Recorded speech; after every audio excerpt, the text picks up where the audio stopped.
खड़े होकर कर ली सेटिंग खड़े होकर चेक किया हुआ कैमरा।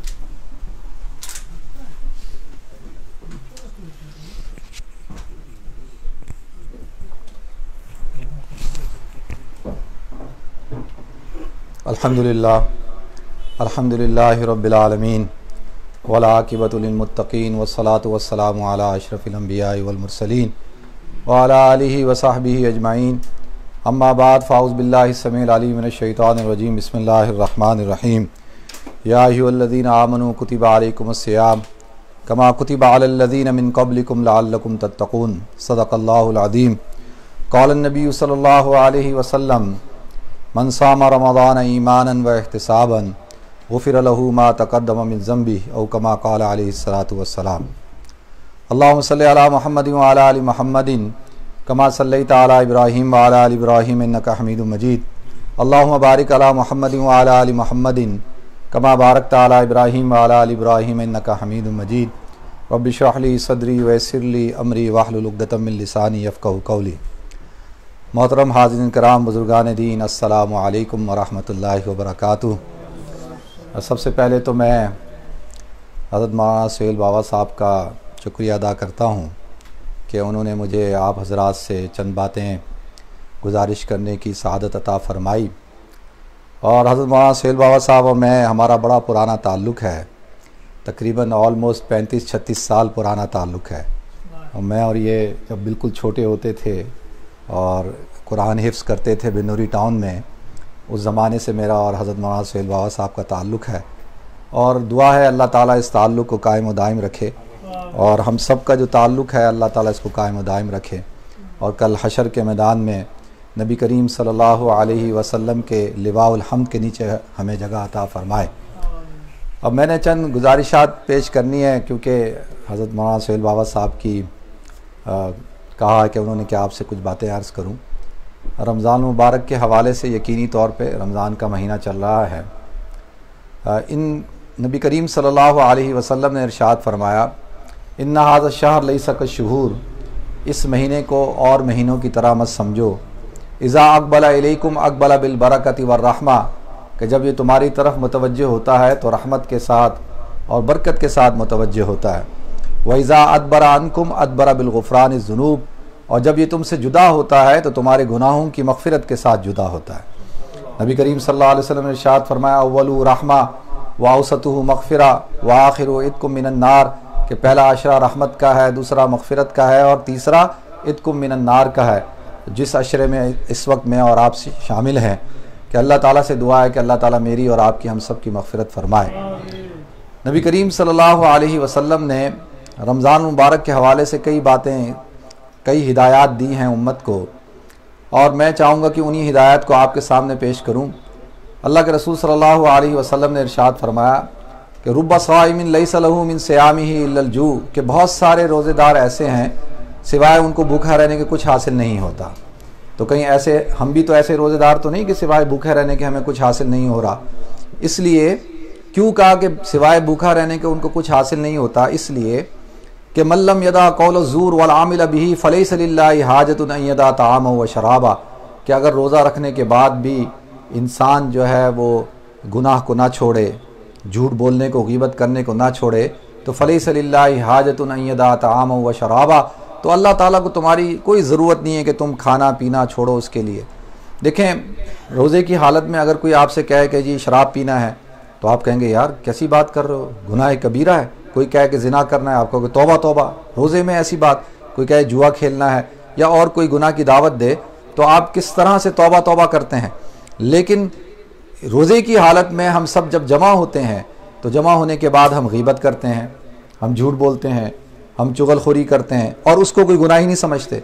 तो अल्लाह के रसूल सल्लल्लाहु अलैहि वसल्लम ने इरशाद फरमाया कि जब रोज़ा रख के तुम ये काम करोगे तो तुम्हें रोज़े की रूहानियत, रोज़े का मकसद हासिल नहीं होगा। इसलिए आज हम देखते हैं कि हमारी ज़िंदगी के अंदर कई रमज़ान आते हैं और रमज़ान चले जाते हैं। अभी परसों की बात है, मैं एक प्रोग्राम में था, वहाँ पर एक बड़े माशाल्लाह हमारे दोस्त हैं, उन्होंने कहा कि भाई मुफ्ती साहब वो रोज़े की रूहानियत ख़त्म हो गई है। क्या वजह है कि आज रोज़ा रखते हैं वो कैफियत पैदा नहीं होती?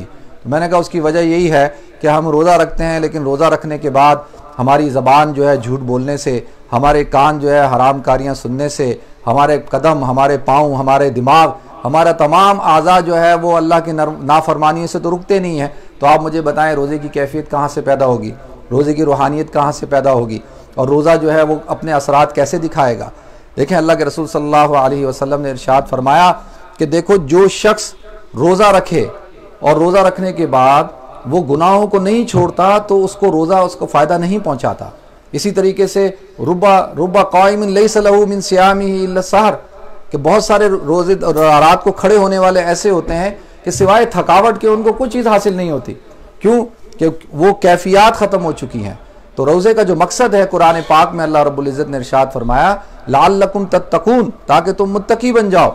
देखें तकवे का और रोज़े का ख़ास ताल्लुक है। पूरा कुरान आप पढ़ें, पूरे कुरान में अल्लाह ताला जगह जगह हुक्म देता है या अय्युहल्लज़ीना आमनुत्तकुल्लाह, ए ईमान वालो तकवा इख्तियार करो, या अय्युहल्लज़ीना आमनुत्तकुल्लाह व कूनू मअस सादिकीन, ए ईमान वालो तकवा इख्तियार करो और जो है सच्चों के साथ हो जाओ, जगह जगह। अब एक मोमिन के दिल में सवाल उठता है कि ये तकवा हासिल कहाँ से होगा। अल्लाह कह रहे हैं तकवा हासिल करो, तकवा इख्तियार करो, तकवा इख्तियार करो, और फिर तकवे के फ़वाइद बयान करते हैं कि इन्नल्लाह मअल मुत्तकीन, अल्लाह ताला मुत्तकियों के साथ होता है। और जो शख्स तकवा इख्तियार करता है वमन यत्तकिल्लाह यजअल लहू मखरजा व यरज़ुक़हु मिन हैसु ला यहतसिब, जो अल्लाह का तकवा इख्तियार करता है अल्लाह ताला उसके लिए ऐसे रास्ते बना देते हैं और वहाँ से उनको रोज़ी अता करते हैं। तो अब सवाल उठता है कि भाई तकवा आएगा कहाँ से। तो अल्लाह ताला ने कुरान में इरशाद फरमाया कि रोज़ा रखो, रोज़ा रखने से जो है तकवा हासिल होगा। अब रमज़ान के रोज़े का और एक तकवे का ताल्लुक है।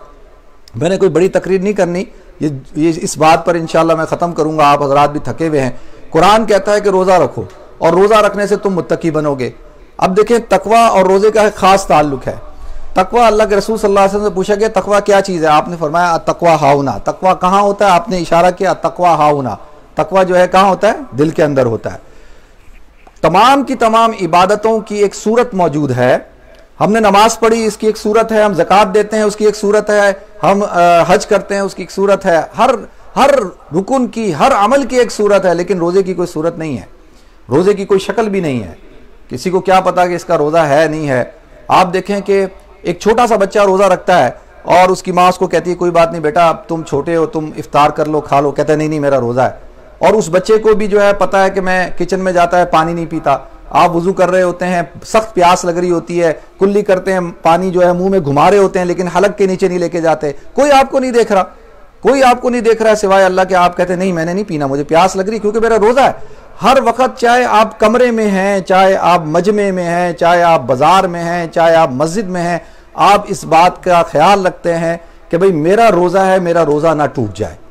तो इसीलिए अल्लाह रब्बुल इज़्ज़त ने इरशाद फरमाया अस्सौमु ली व अना अज़्ज़ी बिही, ये रोज़ा मेरे लिए है, मैं ही इसकी जज़ा देता हूँ। क्योंकि रोज़ा खालिसतन रखा ही अल्लाह के लिए जाता है। रोज़ा इंसान किसी के लिए रखता ही नहीं है। रोज़े के अंदर कोई रियाकारी है ही नहीं।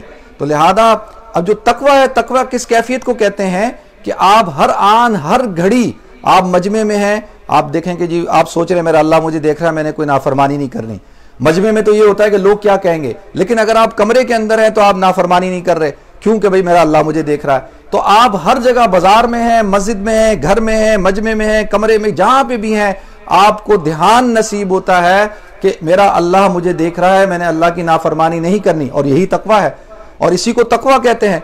और यही कैफियत रोजे से पैदा होती हैं। तो जो शख्स सही तौर पर रोजा रखता है वो अगर ये कहे कि मेरे अंदर तकवा पैदा नहीं हो रहा, तो इसका मतलब ये है कि उसका रोजा ठीक नहीं है, उसके रोजे के अंदर कहीं ना कहीं कोई खराबी है, इसलिए उसके अंदर तकवा पैदा नहीं हो रहा।